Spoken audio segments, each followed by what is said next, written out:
നമ്മുടെ ഇടവകയിൽ പരിഹാര ചില്ലുപാത പഠിക്കുന്നത് നമ്മുടെ നാട്ടിൽ തന്നെ ഒരു അറ്റത്തിൽ നിന്നും തുടങ്ങി മറ്റേ അറ്റത്തിൽ നിന്നാണ് പഠിച്ചു പോകുന്നത്. നമ്മുടെ ഭാരം ചുമക്കുന്നു. നമുക്ക് വേണ്ടിയാണ് അവിടുന്ന് സഹിച്ചത്. ക്രൂരമായ മർദ്ദനത്താൽ രക്തം വാർന്ന ക്ഷീണിതനായി വിശപ്പും ദാഹവും കൊണ്ട് തളർന്നു. കുരിശിന്റെ ഭാരം താങ്ങാനാവാതെ കുനിഞ്ഞു താണ് കാലിടറി യേശു അവശനായി നിലത്തു വീഴുന്നു. സർവപ്രപഞ്ചത്തെയും നിലനിർത്തുവാൻ വീഴുകയാണ് അവിടുന്ന്.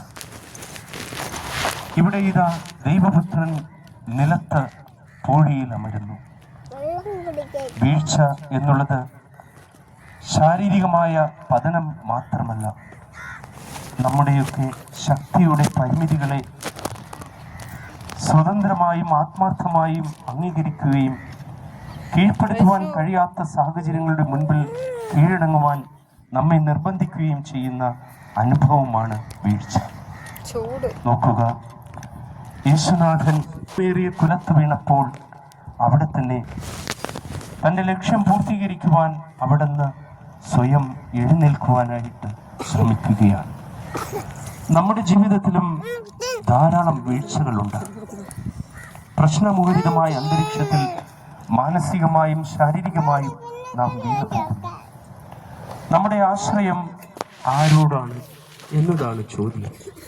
സ്വയം ദൈവത്തിൽ ആശ്രയിച്ച് വളരുവാനും ദൈവത്തിൽ ആത്മാർത്ഥമായി പ്രാർത്ഥിക്കാം. സ്വർഗസ്നായ ഞങ്ങളുടെ പിതാവേ, അങ്ങയുടെ നാമം പൂജിതമാകണമേ, അങ്ങയുടെ രാജ്യം വരണമേ, അങ്ങയുടെ തിരുമനസ് സ്വർഗത്തിലെ പോലെ ഭൂമിയിലുമാകണമേ.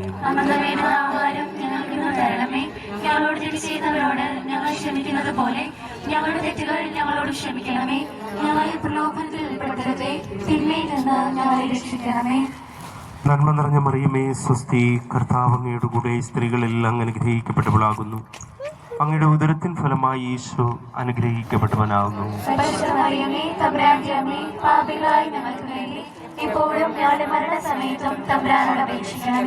കർത്താവെ അനുഗ്രഹിക്കണമേ. പതിപ്പിച്ചുറപ്പിക്കണമേ.